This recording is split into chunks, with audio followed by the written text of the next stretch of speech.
once we're clear on the message, it's then a case of, well, who's the target audience? Who are the people that you want to work with? Where do they hang out? What are their interests? Where can you start to reach them and get noticed by them? What do you want to be known for around? Are you a real estate investor looking to sharpen your skills, or a newbie looking to become one? You're in the right place. Welcome to Where Should I Invest? Real Estate Investing in Canada with your host, Sarah Larbi.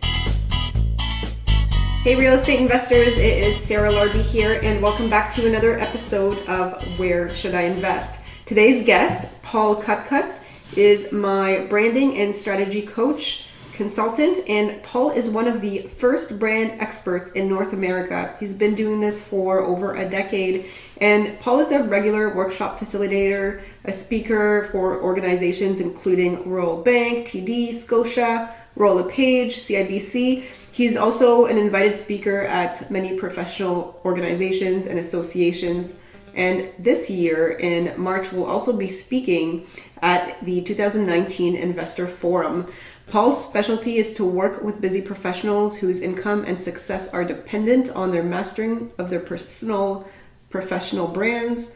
Through actionable creative ideas and practical revenue strategies, Paul helps them boost their visibility, earn more income with less effort, and also have fun. A regular media resource, Paul's perspectives and client personal brand actions have been featured in magazines like Forbes, Elle, Money, Reuters, The Wall Street Journal, as well as online and all major Canadian newspapers, including the Globe and Mail and the Financial Post. His own corporate career started in banking and ended in biotech, two subjects that he actually failed at school. And just so that you guys know a little bit of background, about a year ago, I only had LinkedIn and I didn't have any business cards. I was just starting a podcast as an example, and I had no branding, I had no strategy, and literally I went on LinkedIn and I looked up, I searched strategy or branding coaches or PR coaches, and I found Paul, and I've been working with him ever since. And so much has happened in the past year. I now have a website, I'm providing help, coaching, I'm doing so many things that I would have never been able to do by myself. So Paul has been a tremendous help in helping me with my own brand, and also helping now the Right Club. He's working and doing a lot of the things behind the scenes to get the Right Club, the brand that it's looking to get as well. So I'm really excited about this interview. As a real estate investor, if you guys are looking at really branding and strategizing, this is going to be a great interview. And if you do like the interview, please feel free to leave a rating and review, and on to the show. Hey guys, Sarah Larbi here today with Paul Copcutt. Paul is actually my branding and strategy consultant. And about a year ago, I started working with Paul, and I realized I had no brand, I had no strategy, I literally had no business cards, and people didn't really know what I did in real estate until I met Paul. And so today we're going to talk about branding and strategy and how to really put your name out there as a real estate investor. So welcome to the show, Paul.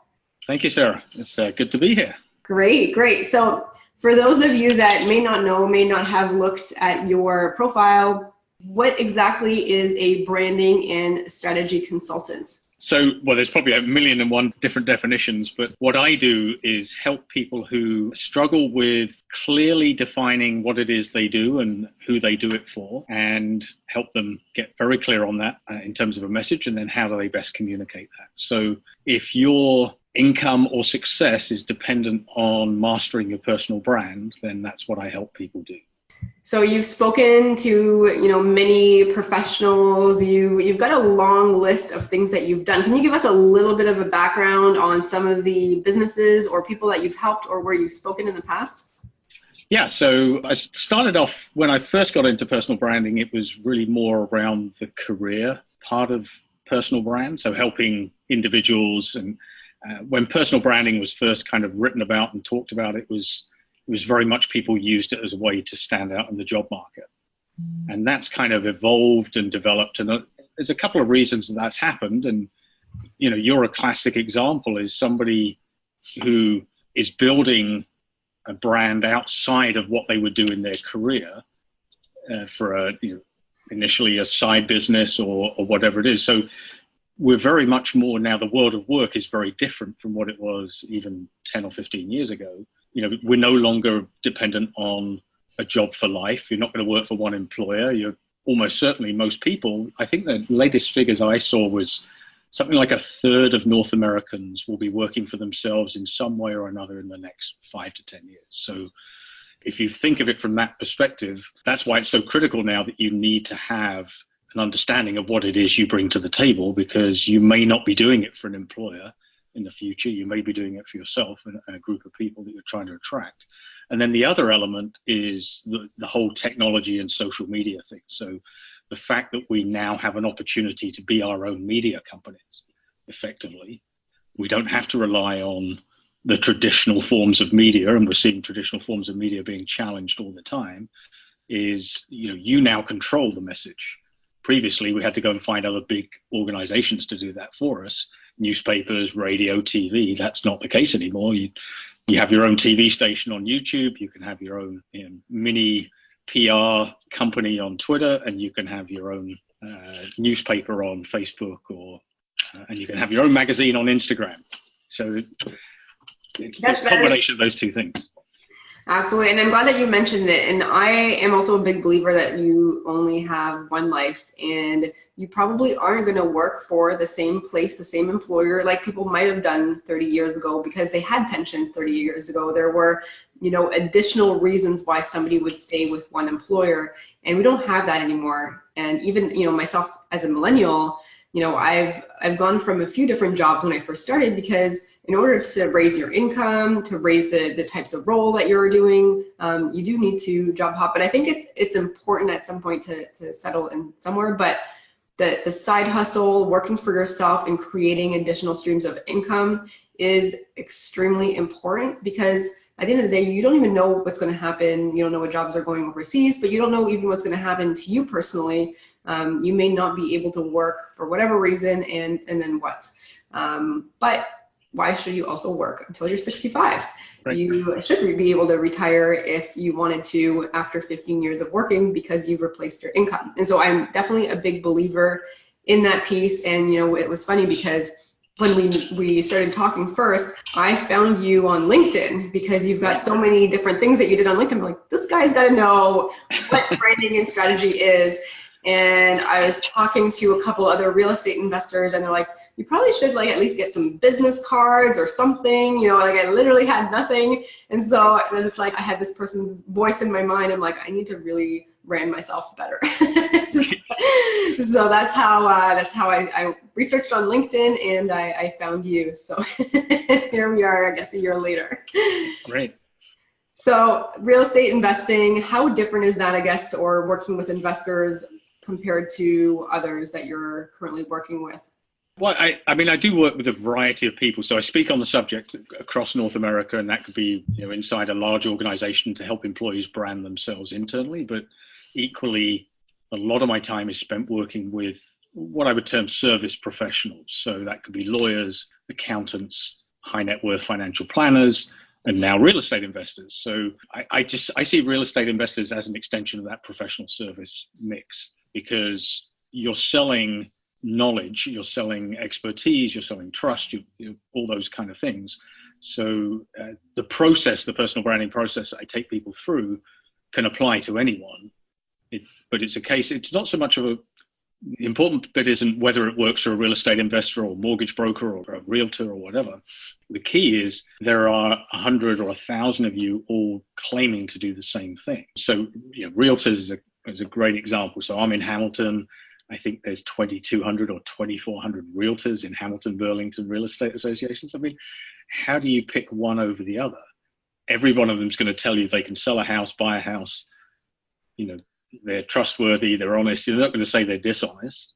Mm-hmm. So that doesn't differentiate them. So it's their personal brand that will differentiate. So that's the key, is the whole process is helping them understand what is that process, and then what do they bring to the table that's different, that makes them stand out. And the same applies for real estate investors. So, and the other element is to specialize, at least initially, to try and be something to everyone. If you're a brand new or you're relatively new into real estate, investing and you say, yeah, well, I can do a BRRRR, or I can do a flip, or I can do this, I can do that, I can do that. The person you're talking to is going to go, whoa, hang on a minute, they're not focused, or do they really have all that expertise? So yes, you can get there in 10 or 15 years time where you could end up doing a whole bunch of different deals. But initially you probably want to pick on the one that you're comfortable with, you have knowledge of, you have success with, and then build it from there. Yeah, no, absolutely. That's really good insight. So let's just say, I'm a new realtor, or I'm an investor with a few properties, and, all I have right now is maybe some business cards. What does that process look like? Let's just say you start working with them, a year from now, what does that transformation look like? So first and foremost, the key is understanding, what that personal brand differentiation is. So as I mentioned, there'll be a set of attributes and skills that you're going to associate with all good real estate investors. So knowledge, honesty, hopefully, but those sort of things would definitely be counted. But those are what I call the table stakes. They get you in the game. So if you're trying to attract an investor, the investor's going to expect to see that in anybody on the people that they're looking at, shortlist wise, the people that they're interested in potentially working with. So that gets you in the game, but it doesn't differentiate you. It doesn't make you stand out from anyone else. So first and foremost is spending some time understanding what are those emotional attributes and skills that people associate with you, but not with someone else. Right. So if you're the humorous real estate investor, as long as you're balancing the humor, then that could be a differentiator. Or, if you're a real estate investor or if you're a real estate investing, you're trying to attract investors who maybe are first-time investors. They've got their RSPs, they've got their pot of money, but they don't know where to start. Mm-hmm. And they don't want the hassle of doing it themselves. So they want to come to you, and you've got experience of working with people first time. So you can hold their hands, you're caring, you're supportive. That you don't need to necessarily be caring or supportive to be a good real estate investor, but being funny or caring or supportive or quirky or a particular target market or a particular geography. So for example, like yourself, Sarah, you have tended to focus in Brantford as a market, and you've got to know Brantford very well. So that if somebody came to me out of the blue and said, now I'm thinking of investing in real estate and I'm kind of looking at Brantford, who should I speak to? Mm-hmm. You're the only person that's going to come first to mind for me is go talk to Sarah, because she knows that market. She's got 9 houses there. Go speak to her. She'll help you. So, and then that I confidently then can recommend you, because your brand is so strong and your reputation has been built around that differentiation.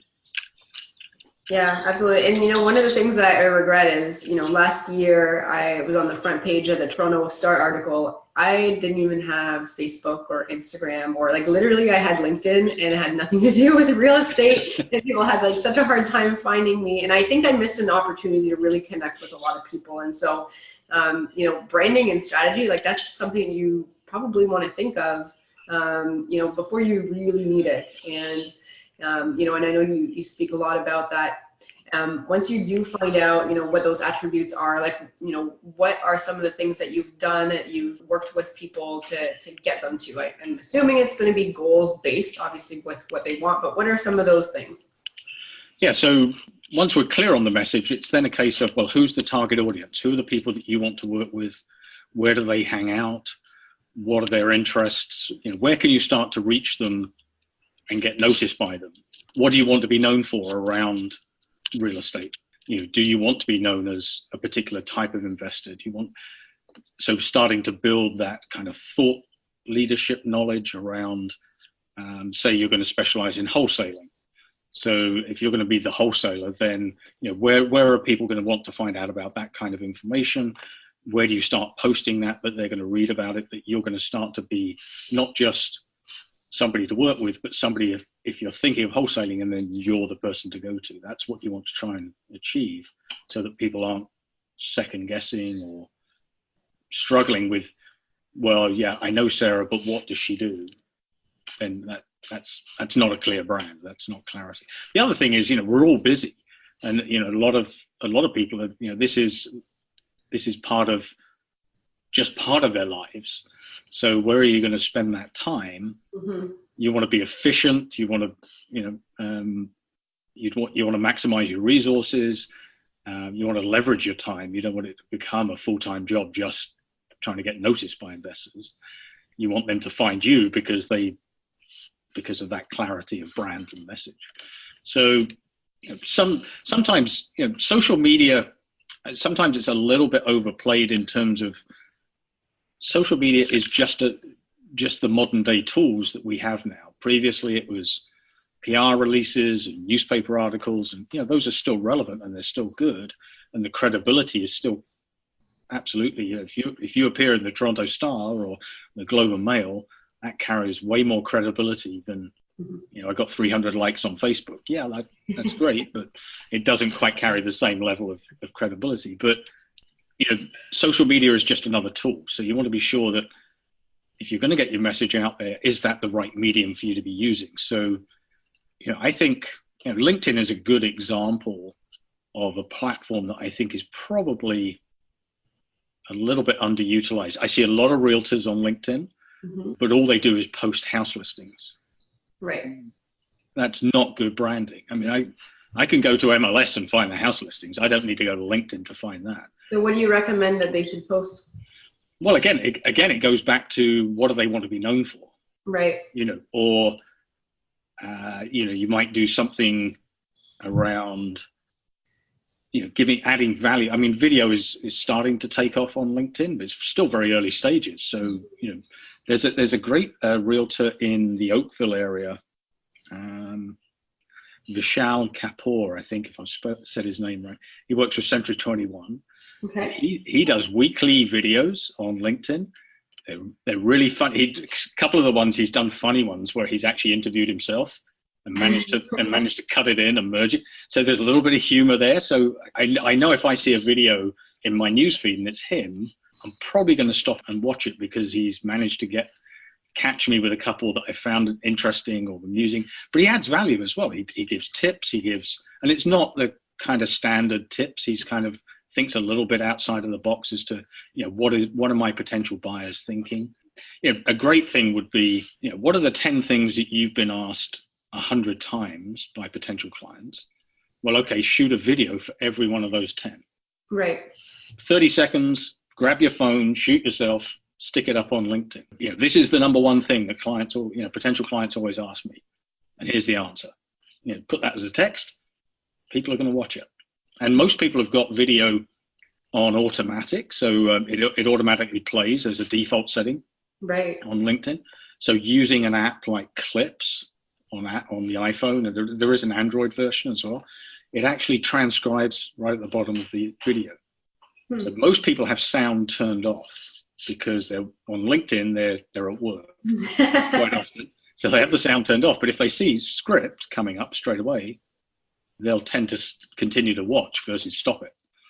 Yeah, that's interesting. That is actually exactly bang on what I do. And I do it because I usually wake up at 5 and then I'll spend the first half an hour in bed reviewing articles. And oftentimes if I'm on LinkedIn, it's those videos, and I can't put the sound on because then I'll wake up my partner, but it is exactly what I do. And I never even thought, and it's hard, and maybe this is a question that you can help answer, but when someone's got a full-time job and they've got a side hustle, how do you strategically put yourself out there on LinkedIn without, you've got to be careful with that, because obviously you don't want it affecting, if that's your main source of income right now, then you don't want to be necessarily rocking the boat or putting the flag up.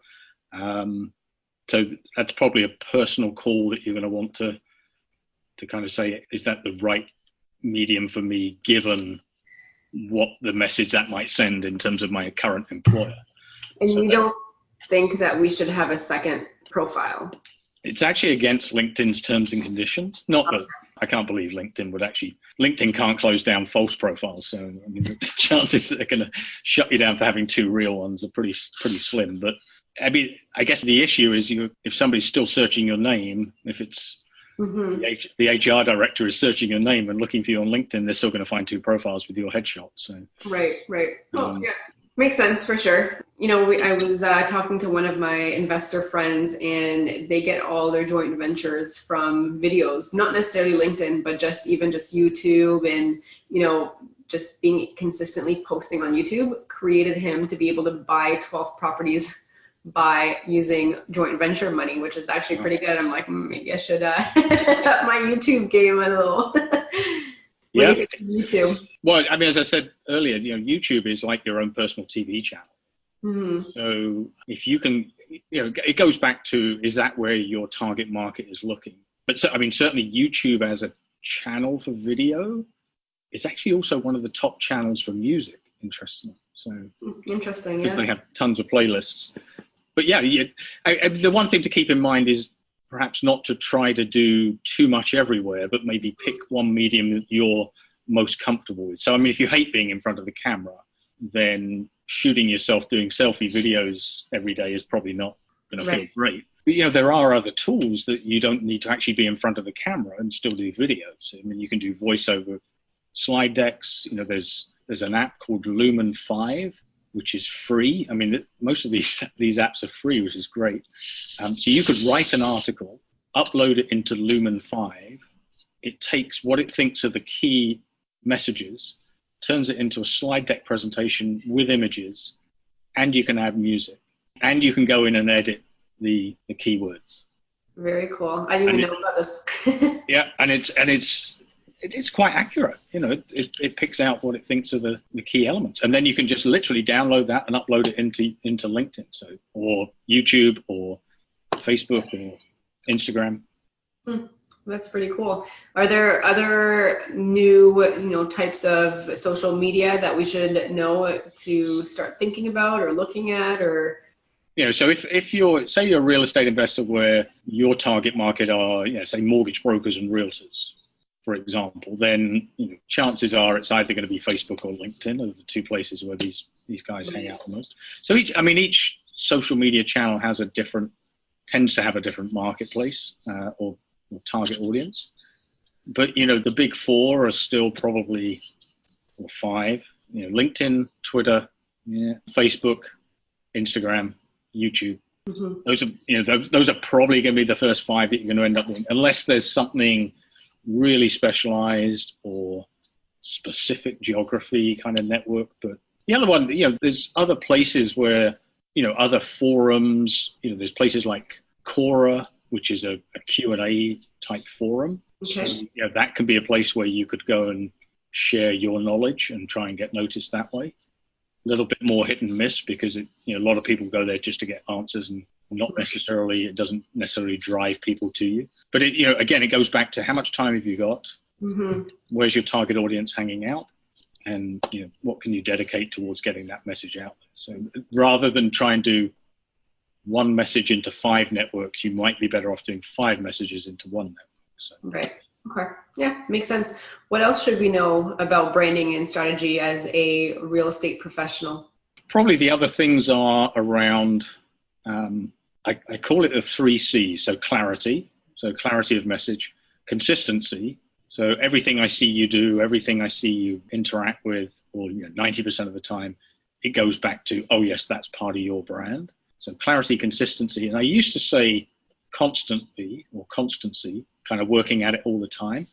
But I've kind of dropped that now and said, now it's not necessarily you need to be doing it all the time, but you need to have context. Okay. So it needs to have relevance to the, if I keep seeing stuff from you and I think there's no relevance, then I'm just going to, I have the option to take you out of my news feed or right. see your notifications, not see your updates. So, and people are doing that a lot more. People are being a lot more culling kind of stuff because there's so much being thrown at us all the time.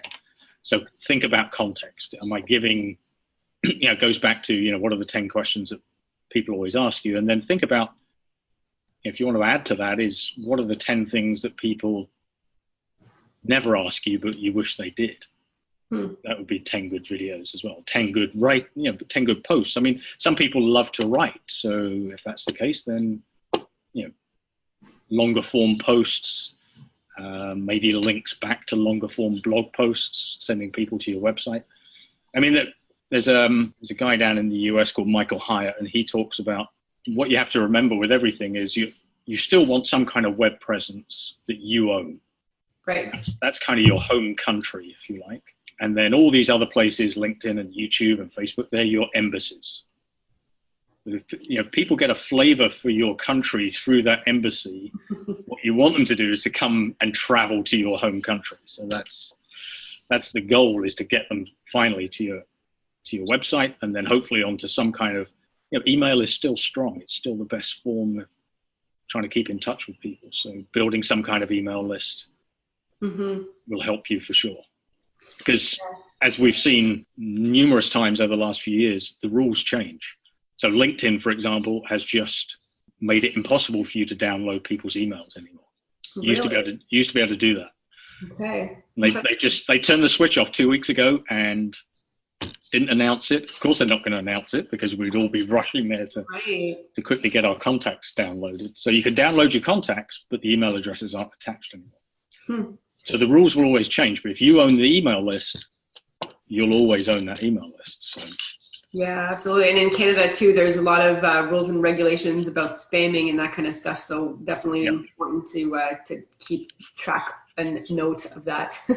Yes, very much so. Yeah. The fines they can be brutal. So.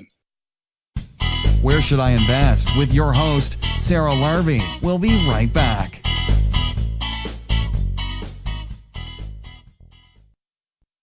Hey guys, I just wanted to take a quick moment and pause the podcast interview here because I wanted to introduce you to Dalia Barsoom of Streetwise Mortgages. I am a big believer, as you guys probably have heard, work with a mortgage broker. They are going to help you scale.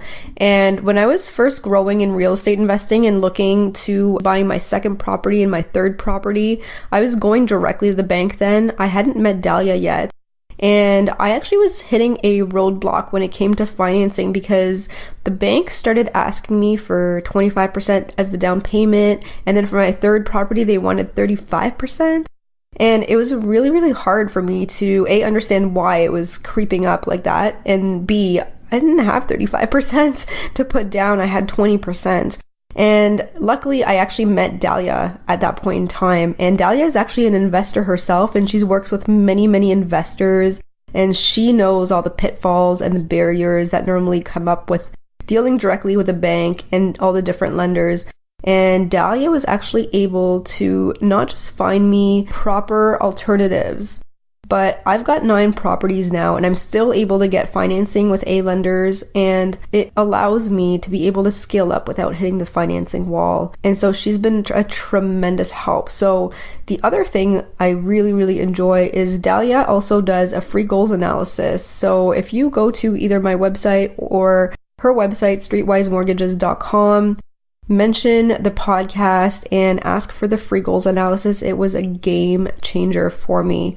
And it allowed me to actually understand what I needed to do, how many properties I was going to get because of the cash flow that I was looking for. If you guys wanted to reach out to Dalia, you can reach out to her by email, which is info@streetwisemortgages.com, or you can actually reach out to her on the website at streetwisemortgages.com and then just go to the contact section. And you can also call her at 1-800-208-6255. Thanks for listening, and back to the show. Back to the show. Where Should I Invest? Real estate investing in Canada with your host, Sarah Larbi. Yeah, but I guess that's what we're doing for me too, is the email list and then providing content, providing value. And once in a while, you're going to offer a program, different coaching options, because at the end of the day, whether you're a realtor or you're an investor, there needs to be some way for you to be able to continue providing that content. And that's the back end, right? Even for this podcast, it's awesome. I love the podcast. The podcast definitely is not making me any money, but it's all of the ability for me to do the stuff, behind the scenes with, coaching or providing special programs for people based on their needs and that kind of stuff. And that's where it's awesome to have a podcast. It's probably one of the best things that I've ever done, but don't listen to this thinking, wow, I wonder how to make a podcast, and I wonder how much money these people are making. It's in the grand scheme of things, it's not as much as you think. Right. Yeah, no, very true. I think it's, well, I mean, the other thing, it goes back to what I said about consistency. If you think, you think of yourself, Sarah, you're now well over 36 podcasts. I think there was some figures just came out just fairly recently. The vast majority of podcasts out there, I think there's 600,000 or something on iTunes. The vast majority, and I'm talking 300,000, 400,000 of them, have less than 5 episodes. Wow. And I think it's 200,000 of them have done nothing in the last year. So there's a lot of dead stuff out there. So if you're going to commit to some kind of medium, you've got to have that. It's the long game. I always say with branding, and that's probably a good thing to keep in mind, is it's a marathon, not a sprint. You're not, if you want fast results and everything else, then developing and building and being consistent with the personal brand is not going to get you the fast results. Look at the brands. The chances are, if you look at the brands you know and love, not just people, but products and services, they've taken time to build. I mean, Apple is not a phone that just came out 3 weeks ago. Right. And that's the same thing for real estate. I mean, real estate is a long game. If you're listening to somebody and they say you're going to get rich tomorrow or in a year from now, run.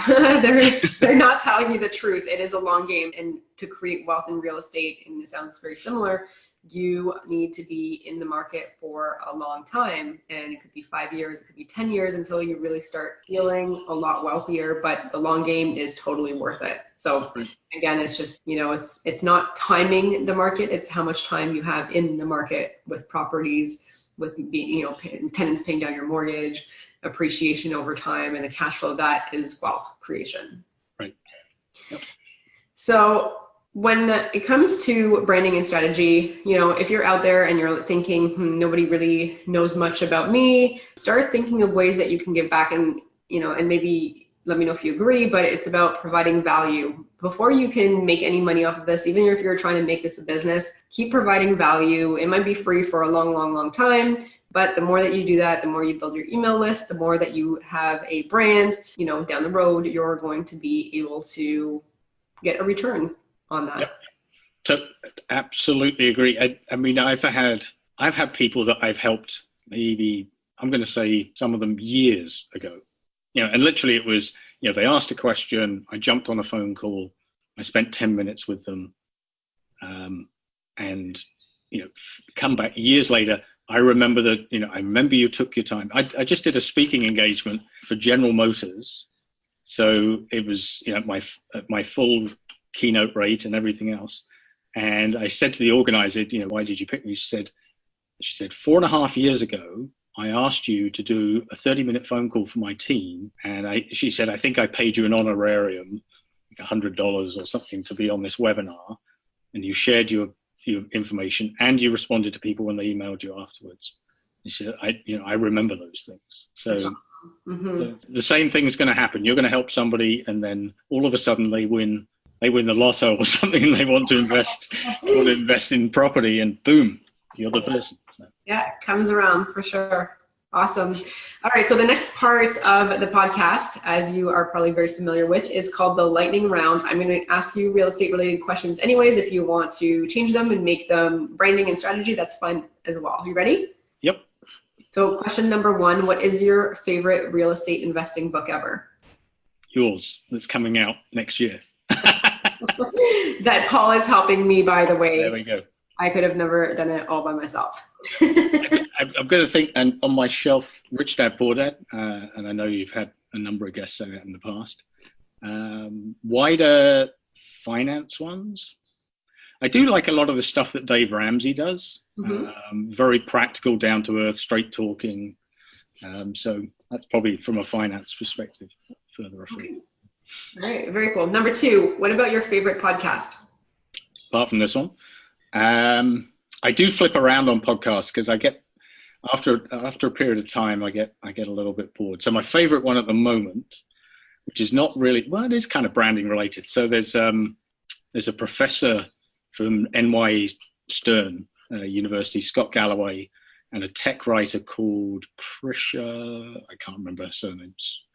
And they do a weekly podcast called Pivot, which rips into the technology industry.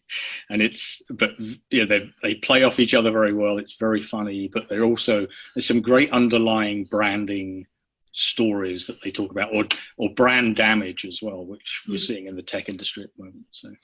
Yeah, and that's another thing to consider is brand damage, right? You're taking all this time to build your brand, and then one bad move on your part, it could all go down the hill. Yep, and we're very much more unforgiving in today's environment now. I mean, that because as we've seen plenty of examples, but you make a mistake, it hits social media and boom, it's not just you tell a couple of friends, you tell 300 friends, 600 friends. It's multiplies so quickly. So. It's more damaging for sure. Yeah. Question number 3, what do you do for fun? So I enjoy hiking.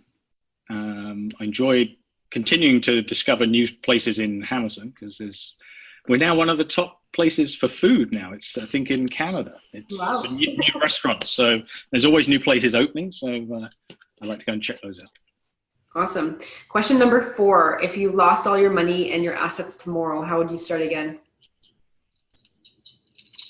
I'd go and get 500 business cards from Vistaprint and start walking around asking people if they knew somebody that needed branding help. Okay. All right, good. And question number 5, if somebody has $50,000 and they want to get started, how would you recommend they spend it? I would definitely recommend, if they had $50,000 and they knew nothing about real estate investing, is to find somebody that has been successful like yourself and give them that $50,000. Okay. Say, I want to buy my first property. So. Okay. All right. Awesome, Paul. So that was the lightning round questions. Paul, where can listeners find you if they wanted to reach out and know more about you? Probably 2 best places. So LinkedIn. So you can just search Paul Copcutt. There's not that many of us. There's not many Copcutts in the world. So it's COP for Peter, CUTT for Tommy, or paulcopcutt.com. Okay. All right. Great. Any final words of advice or anything else that you would like to let the listeners know? Yeah, it probably goes back. I've said it already. Marathon, not a sprint. The other thing is, don't try to be somebody you're not. You already have the qualities that make you who you are. Leverage those, and you'll attract the people that are attracted by that, and you'll repel the people that aren't, and that's fine. You can't be something to everybody. You're much better to be a good example of the people that you want to attract, and you'll find those people. So authentic is an overused word when it comes to branding, but just be yourself. Don't try to be somebody else because everybody else is taken or something. So just be yourself. Good. Awesome. Well, on that note, thank you so much, Paul, for being on Where Should I Invest. Really enjoyed talking about branding and strategy. And, thank you very much for personally helping me out create a brand that I did not have a year ago. So thank you. You're welcome. Thank you. Hey guys, before you go, I wanted to ask you a question. What's stopping you from starting or growing your own real estate investment portfolio? I know for me, before I started, I had plenty of reasons, and at the time they all seemed very valid, but as I started my journey, these reasons slowly fell away, and eventually only one reason remained. What was actually stopping me was having a proven, actionable, repeatable system. I didn't have that. And the way that was going to change was by investing in myself, learning, listening, and looking for ways that worked, and also, most importantly, discovering what didn't and not making those mistakes again.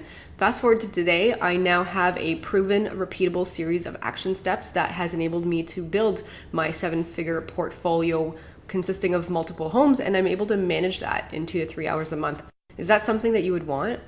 Well, I've actually taken all the knowledge I've accumulated and put that into a comprehensive step-by-step online program. It's called Rise, and it's a program that will help you from where you are now to where you want to be faster and with less of the headaches that I had. So it consists of all the templates and the resources that I use, plus over 40 instructional videos that you get lifetime access to for just a small one-time investment.